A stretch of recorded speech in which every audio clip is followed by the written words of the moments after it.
Hey everyone, welcome to another episode of Brett's Brain. Today, we're going to talk about how to prepare for your first investor pitch. Hey, I'm Brett Brohl, former entrepreneur, current venture capitalist. Thanks so much for checking out this video. Make sure you share, like, subscribe, do all those things. Our goal here is to help entrepreneurs succeed. So if you know somebody that could use some advice or starting a company, make sure you share it out with them. Okay, that first investor pitch. It's really important. Oftentimes, the outcome, success or failure, isn't how you do in the pitch. It's actually based on the prep that you do leading up to the pitch.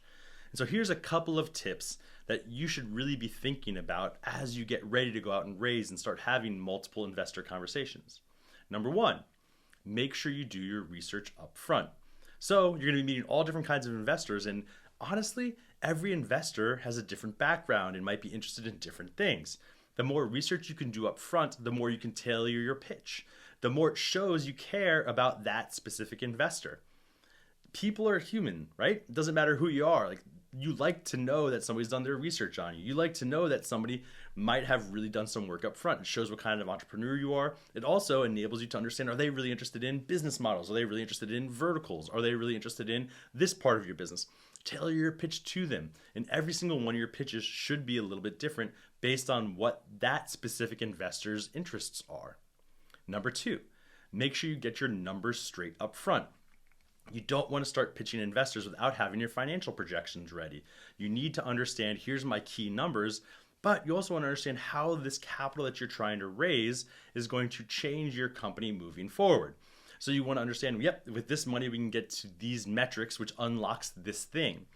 It can really differentiate you as a founder if before you go to pitch seed stage investors, if you're raising a seed round, that you understand what metrics you need to hit to raise your Series A.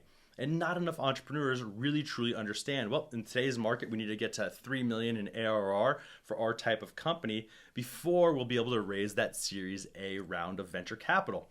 And this $2 million that we're raising today is going to enable us to do just that. It's going to enable us to get to this point and these metrics, which based on the earlier conversations we've had, unlock those abilities. So really important to do, and it can absolutely differentiate you as a founder between those that do the research and understand where they need to get from a metric standpoint and those that don't. Number three, and this one might seem really simple, but make sure that all of your pitch deck and other pieces of collateral are ready to go and well vetted. So don't go out and pitch 50 different venture funds without having done a couple of practice up front and gotten feedback on your pitch, on your deck, on your messaging, on what's important, on what's missing. Get all of that ready and get that feedback done ahead of time. Go to close-in investors, go to trusted entrepreneurs, go to people in your network and work and really try and refine that pitch. And it's not going to be perfect, but don't go to your ideal top tier, this is my dream investor first, without having had multiple conversations ahead of time and collected that feedback on your pitch and your deck. Super, super important to do. For the other pieces of collateral, it's also really important to get those done ahead of time. So think about everything that needs to go in your data room. Get your data room squared away and ready to go before you actually go pitch an investor.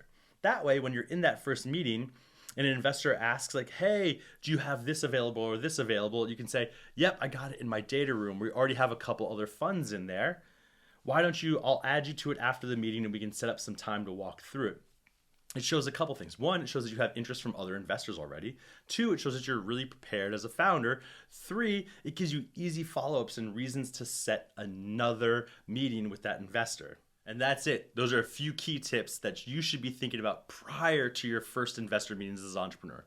If you like this, make sure you share, like, subscribe, do all those things, and ask us questions. How can we help you in your entrepreneurial endeavor?